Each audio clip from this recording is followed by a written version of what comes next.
ਸਤਿ ਸ਼੍ਰੀ ਅਕਾਲ। ਚੰਡੀਗੜ੍ਹ ਰਿਪੋਰਟ ਦੀ Sunday special report ਵਿੱਚ ਸਾਡੇ ਸਾਰੇ ਦਰਸ਼ਕਾਂ ਦਾ ਸਵਾਗਤ ਹੈ। ਅੱਜ ਦੀ ਖਾਸ ਪੇਸ਼ਕਸ਼ ਵਿੱਚ ਮੈਂ ਤੁਹਾਡੇ ਨਾਲ ਸ਼ਿਖਾ ਦੂਰੀਆ ਜੁੜ ਰਹੀ ਹਾਂ।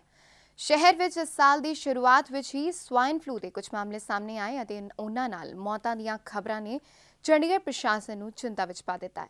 ਹੁਣ ਤੱਕ ਸਵਾਈਨ ਫਲੂ ਦੇ ਤਕਰੀਬਨ 17 ਤੋਂ 18 ਮਾਮਲੇ ਸਿਰਫ ਪੀਜੀਆਈ ਵਿੱਚ ਹੀ ਰਿਪੋਰਟ ਹੋਏ ਨੇ, ਜਿਸ ਤੋਂ 3 ਮੌਤਾਂ ਦੀ ਖਬਰ ਵੀ ਮਿਲੀ ਹੈ।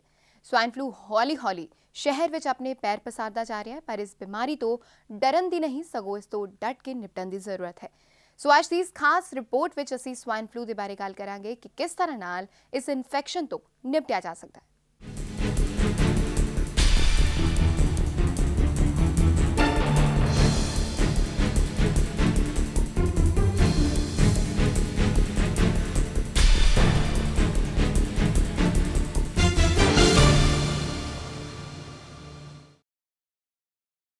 ਸਵਾਈਨ ਫਲੂ यानी कि H1N1 ਦੇ ਕੁਝ ਮਾਮਲੇ ਇਸ ਸਾਲ ਦੀ ਸ਼ੁਰੂਆਤ ਵਿੱਚ ਹੀ ਦਰਜ ਕੀਤੇ ਗਏ ਅਤੇ ਪੀਜੀਆਈ ਵਿੱਚ ਇਸ ਨਾਲ ਹੋਣ ਵਾਲੀਆਂ 2 ਮੌਤਾਂ ਦੀ ਖਬਰਾਂ ਵੀ ਇਸ ਸਾਲ ਦੀ ਸ਼ੁਰੂਆਤ ਵਿੱਚ ਹੀ ਮਿਲੀ।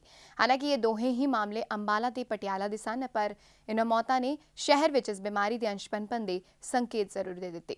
ਅਤੇ ਇਸੇ ਤਰ੍ਹਾਂ ਜਦ ਮਨੀ ਮਾਜਰਾ ਦੀ 29 ਸਾਲਾ ਮਹਿਲਾ ਵੀ ਸਵਾਈਨ ਫਲੂ ਕਾਰਨ ਮੌਤ ਦੀ ਭੇਂਟ ਚੜ੍ਹ ਗਈ ਤਦ ਇਸ ਬਿਮਾਰੀ ਦੇ ਸ਼ਹਿਰ ਵਿੱਚ ਪਨਪਨ ਦਾ ਖੁਲਾਸਾ ਹੋਇਆ। ਇਨਾ ਹੀ ਨਹੀਂ, ਇਸ ਬਿਮਾਰੀ ਦਾ ਸਭ ਤੋਂ ਜ਼ਿਆਦਾ ਖਤਰਾ ਹੈ ਹਸਪਤਾਲਾਂ 'ਚ ਕੰਮ ਕਰਦੇ ਡਾਕਟਰਸ ਅਤੇ ਸਟਾਫਰਸ ਨੂੰ। ਅਤੇ ਪੀਜੀਆਈ ਦੇ 3 ਕਰਮਚਾਰੀਆਂ 'ਚ ਵੀ ਇਸ ਸੰਕਰਮਣ ਦੇ ਕੁਝ ਅੰਸ਼ ਪਾਏ ਗਏ। ਹਾਲਾਂਕਿ ਪ੍ਰੋਪਰ ਮੈਡੀਕੇਸ਼ਨ ਦੇ ਸਹਾਰੇ ਅਤੇ ਨਹੀਂ ਇੰਪਲਾਈਜ਼ ਹੁਣ ਤੰਦਰੁਸਤ ਨੇ। ਸ਼ਹਿਰ ਵਿੱਚ ਸਵਾਈਨ ਫਲੂ ਕਾਫੀ ਤੇਜ਼ ਰਫ਼ਤਾਰ ਨਾਲ ਪੈਰ ਪਸਾਰ ਰਿਹਾ ਹੈ। ਮਹਿਜ਼ ਕੁਝ ਦਿਨਾਂ ਵਿੱਚ ਇਸ ਨਾਲ 3 ਦੇ ਕਰੀਬ ਜਾਨਾਂ ਜਾ ਚੁੱਕੀਆਂ ਨੇ ਤੇ ਨਾਲ ਹੀ ਹੁਣ ਤੱਕ 18 ਨਵੇਂ ਮਾਮਲਿਆਂ ਦੀ ਪੁਸ਼ਟੀ ਵੀ ਹੋ ਚੁੱਕੀ ਹੈ। ਇਨ੍ਹਾਂ ਮਾਮਲਿਆਂ 'ਚੋਂ 5 ਮਾਮਲੇ ਸਿਰਫ ਚੰਡੀਗੜ੍ਹ ਦੇ ਨੇ, ਜਦਕਿ ਬਾਕੀ ਪੰਜਾਬ, ਹਰਿਆਣਾ ਤੇ ਹਿਮਾਚਲ ਸੂਬਿਆਂ ਦੇ। फिलहाल पीजीआई विखे स्वाइन फ्लू के सारे ही मरीजों का इलाज किया जा रहा है। अभी हम लेटेस्ट कल एक चंडीगढ़ के पेशेंट की डेथ रिपोर्ट हुई है जो मनी माजरा का रहने वाला है। ये 29 ईयर्स ओल्ड लेडी है। इससे पहले एक हरियाणा से डेथ रिपोर्ट हुई थी जो पीजीआई में पेशेंट एडमिटेड था, उसकी डेथ हुई थी। तो हरियाणा की डेथ हम उनके नोडल अफसर हरियाणा को इन्फॉर्म करते थे ताकि जो क्वारंटाइन है या बेसिक प्रिवेंटिव मेडिकेशन है बाकी मेंबर्स को मिल सके। जो मनी माजरा का पेशेंट है इसके घर पे हमने जो प्रिवेंटिव मेडिसिन हैं वो सप्लाई कर दी है। अभी तक हमारे पास 18 पॉजिटिव केसेस की रिपोर्ट आई है पीजीआई से, जिससे चंडीगढ़ के टोटल 5 केसेस हैं और पंजाब के 6 केसेस हैं और 1 हिमाचल से है और 4 केसेस हरियाणा से हैं। इस दे नाल ही स्वाइन फ्लू के कुछ अंश पीजीआई विच मौजूद 3 स्टाफर्स विच भी पाए गए। पीजीआई वालों अपने स्टाफ नूं इस इन्फेक्शन तो बचाने दी कोशिशां भी जारी ने। फिलहाल जरूरत है इस बीमारी तो बच के रहन दी अते जिन्ना हो सके सावधानियां बरतियां जाण।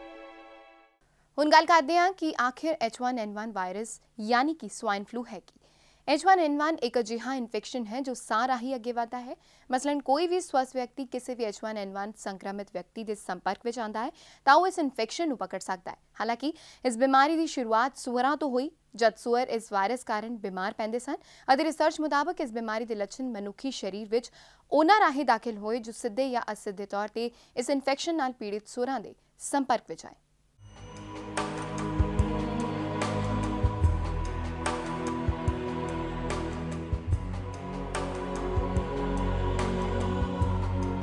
स्वाइन फ्लू यानी कि H1N1 सूअरां विच पाई जाने वाली बीमारी है जिसका इन्फेक्शन ज्यादातर साह नाल ही फैलता है। आंकड़े कहते हैं कि तकरीबन 1 ਤੋਂ 4% के करीब सूअरां विच इस संक्रमण पाया जाता है ਅਤੇ मनुखी शरीर विच इस संक्रमण इन्हां जानवरां दे सिद्धे या असिधे तौर ते संपर्क विच आउण ते ही प्रवेश करता है, जिस तों बाद विच इस संक्रमण मनुखी तो मनुखी संपर्क राही फैलता है। सूअरां विच फैल रही बीमारी के कारणों के रूप में इन्फ्लूएंजा वायरस की पहचान US विखे 1930 दौरान की गई और इत्थों ही मनुखी शरीर विच भी इस संक्रमण के फैलन की उम्मीदां वधियां।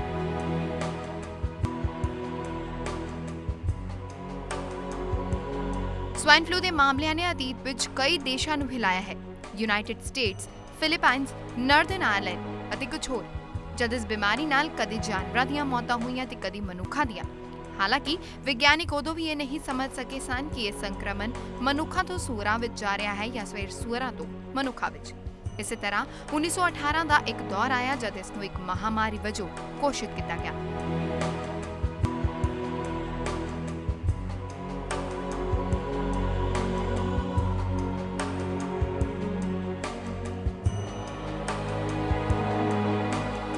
ਇਨ੍ਹਾਂ ਜਾਨਵਰਾਂ ਦੇ ਨਜ਼ਦੀਕ ਰਹਿਣ ਵਾਲੇ ਕਿਸਾਨ ਸੂਅਰ ਦੇ ਮਾਂਸ ਦੇ ਉਤਪਾਦਨ ਕਰਨ ਵਾਲਿਆਂ ਵਿੱਚ ਇਸ ਬਿਮਾਰੀ ਦੇ ਅੰਸ਼ ਪ੍ਰਵੇਸ਼ ਕਰ ਗਏ ਅਤੇ ਇੱਥੋਂ ਹੀ ਇਹ ਬਿਮਾਰੀ ਮਨੁੱਖੀ ਸਰੀਰ ਵਿੱਚ ਦਾਖਲ ਹੋਈ। ਸਵਾਈਨ ਫਲੂ ਦੇ ਇਹ ਅੰਸ਼ ਇਸ ਬਿਮਾਰੀ ਤੋਂ ਪੀੜਤ ਦੇ ਕਿਸੇ ਵੀ ਦੂਜੇ ਸਵਸਥ ਵਿਅਕਤੀ ਦੇ ਸੰਪਰਕ ਵਿੱਚ ਆਉਣ ਤੇ ਸਾਹ ਰਾਹੀਂ ਟ੍ਰਾਂਸਫਰ ਹੋ ਸਕਦੇ ਨੇ। ਇਸ ਤੋਂ ਇਲਾਵਾ ਸਵਾਈਨ ਫਲੂ ਪੀੜਤ ਵਿਅਕਤੀ ਦੇ ਛਿੱਕਣ ਜਾਂ ਖੰਘਣ ਤੇ ਵੀ ਇਹ ਸੰਕਰਮਣ ਕਿਸੇ ਸਵਸਥ ਵਿਅਕਤੀ ਵਿੱਚ ਦਾਖਲ ਹੋ ਸਕਦਾ ਹੈ। ਹਾਲਾਂਕਿ ਕਈ ਮਾਸਾਹਾਰੀ ਵਿਅਕਤੀਆਂ ਦੀ ਇਹ ਧਾਰਨਾ ਹੁੰਦੀ ਹੈ ਕਿ ਸੂਅਰ ਦਾ ਮਾंस ਖਾਣ ਨਾਲ ਇਸ ਬਿਮਾਰੀ ਦਾ ਸੰਕਰਮਣ ਉਹਨਾਂ ਦੇ ਵਿੱਚ ਦਾਖਲ ਹੋ ਸਕਦਾ ਹੈ, ਪਰ ਅਜਿਹਾ ਕੁਝ ਵੀ ਨਹੀਂ ਹੈ। ਹਾਲਾਂਕਿ ਅਗਸਤ 2010 ਵਿੱਚ ਵਰਲਡ ਹੈਲਥ ਆਰਗੇਨਾਈਜੇਸ਼ਨ ਵੱਲੋਂ ਸਵਾਈਨ ਫਲੂ ਮਹਾਮਾਰੀ ਨੂੰ ਆਧਿਕਾਰਿਕ ਤੌਰ ਤੇ ਸਮਾਪਤ ਘੋਸ਼ਿਤ ਕੀਤਾ ਗਿਆ ਸੀ, ਪਰ ਅਜੇ ਵੀ ਕਈ ਮਾਮਲੇ ਦੇਸ਼ ਵਿਦੇਸ਼ ਨੂੰ ਆਪਣੀ ਚਪੇਟ ਵਿੱਚ ਲਏ ਹੋਏ ਨੇ।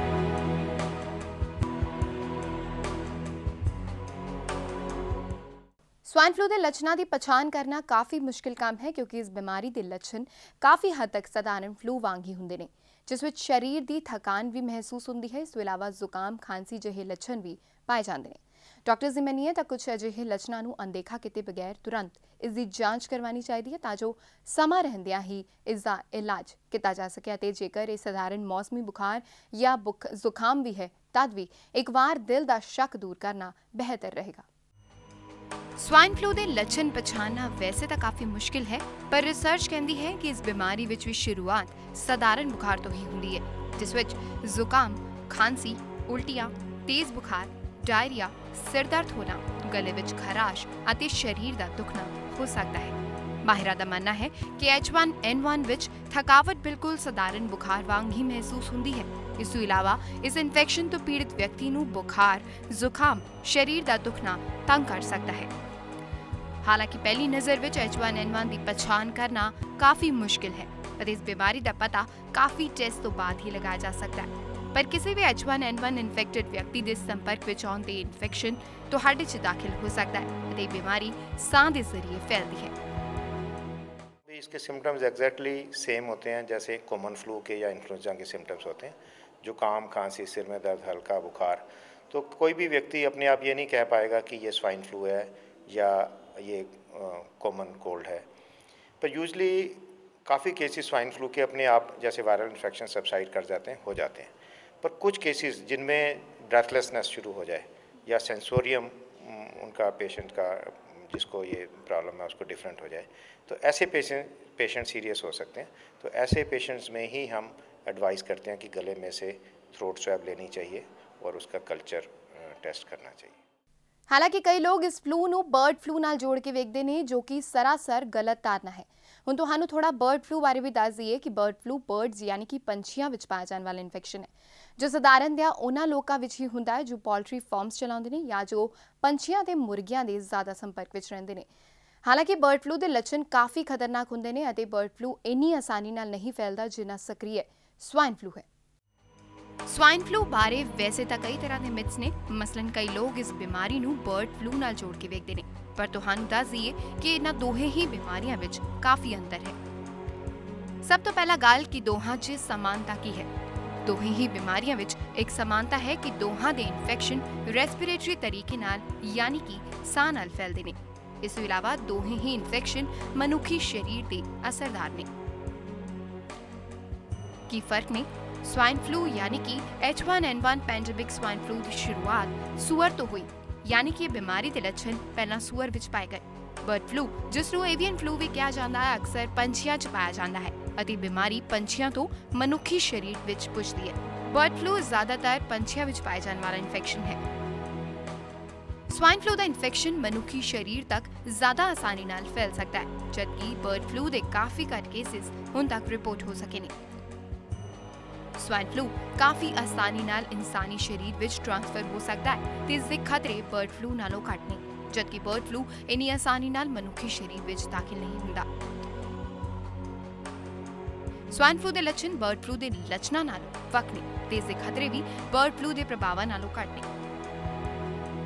ਹੁਣ ਤੁਹਾਨੂੰ ਬਰਡ ਫਲੂ ਤੇ ਸਵਾਈਨ ਫਲੂ ਦੇ ਲੱਛਣਾਂ ਤੋਂ ਇੱਕ ਵਾਰ ਫੇਰ ਜਾਣੂ ਕਰਵਾ ਦਿੰਦੇ ਹਾਂ। ਇਮਿਊਨ ਸਿਸਟਮ ਆਮ ਨਾਲੋਂ ਵਧੇਰੇ ਪ੍ਰਤੀਕਿਰਿਆ ਵਿਅਕਤ ਕਰਦਾ ਹੈ। ਇਸ ਬਿਮਾਰੀ ਵਿੱਚ ਵਾਈਟ ਬਲੱਡ ਸੈਲਸ ਜ਼ਿਆਦਾ ਉਤਪੰਨ ਹੁੰਦੇ ਨੇ। ਪੀੜਤ ਅੰਦਰੂਨੀ ਤੌਰ ਤੇ ਕਾਫੀ ਕਮਜ਼ੋਰ ਹੋ ਜਾਂਦਾ ਹੈ, ਜਦਕਿ ਸਵਾਈਨ ਫਲੂ ਦੇ ਜ਼ਿਆਦਾਤਰ ਲੱਛਣ ਆਮ ਬੁਖਾਰ ਵਾਂਗ ਨੇ। ਇਸ ਦੀ ਸ਼ੁਰੂਆਤ ਜ਼ੁਕਾਮ ਅਤੇ ਸਿਰ ਦਰਦ ਤੋਂ ਸ਼ੁਰੂ ਹੁੰਦੀ ਹੈ। शरीर की थकान अक्सर पाई जाती है। इस बीमारी विच एक हफ्ते तक काफी लक्षणों च सुधार हुंदा है, जबकि बुखार ते जुकाम तो कोई राहत नहीं मिलती। इस ਤੋਂ ਇਲਾਵਾ ਸਵਾਈਨ ਫਲੂ ਦੇ ਕੁਝ ਹੋਰ ਗੱਲਾਂ ਤੋਂ ਵੀ ਤੁਹਾਨੂੰ ਜਾਣੂ ਕਰਵਾਉਂਦੇ ਹਾਂ। ਇਸ ਨੂੰ ਅਕਸਰ ਫਲੂ ਵੀ ਕਿਹਾ ਜਾਂਦਾ ਹੈ। ਇਸ ਦੀ ਸ਼ੁਰੂਆਤ ਸਾਹ ਤੋਂ ਹੀ ਹੁੰਦੀ ਹੈ। H1N1 ਇਨਫਲੂਐਂਜ਼ਾ 3 ਹਿੱਸਿਆਂ ਵਿੱਚ ਹੁੰਦਾ ਹੈ, A, B, C, ਪਰ ਮਨੁੱਖੀ ਸਰੀਰ ਜ਼ਿਆਦਾਤਰ A ਤਰੀਕੇ ਦੇ ਇਨਫੈਕਸ਼ਨ ਨਾਲ ਜੂਝਦਾ ਹੈ। ਅਪ੍ਰੈਲ 2009 ਵਿੱਚ ਇੱਕ ਨਵੇਂ ਤਰੀਕੇ ਦੇ ਵਾਇਰਸ ਦੀ ਖੋਜ ਹੋਈ। ਇਹ ਸੀ H1N1, ਜਿਸ ਦੀ ਸ਼ੁਰੂਆਤ ਹੋਈ ਮੈਕਸੀਕੋ ਸਿਟੀ ਵਿੱਚ, ਜੋ ਕੁਝ ਹੀ ਸਾਲਾਂ ਵਿੱਚ ਦੁਨੀਆ ਭਰ ਵਿੱਚ ਫੈਲ ਗਿਆ। ਫਿਲਹਾਲ ਰੁਕਣਾ ਇੱਕ ਛੋਟੇ ਜਿਹੇ ਬ੍ਰੇਕ ਲਈ। ਬ੍ਰੇਕ ਤੋਂ ਬਾਅਦ ਇਸ ਬਿਮਾਰੀ ਤੋਂ ਬਚਣ ਅਤੇ ਉਪਾਅ ਬਾਰੇ ਗੱਲ ਕਰਾਂਗੇ। ਤੁਸੀਂ ਵੇਖਦੇ ਰਹੋ PTC ਨਿਊਜ਼।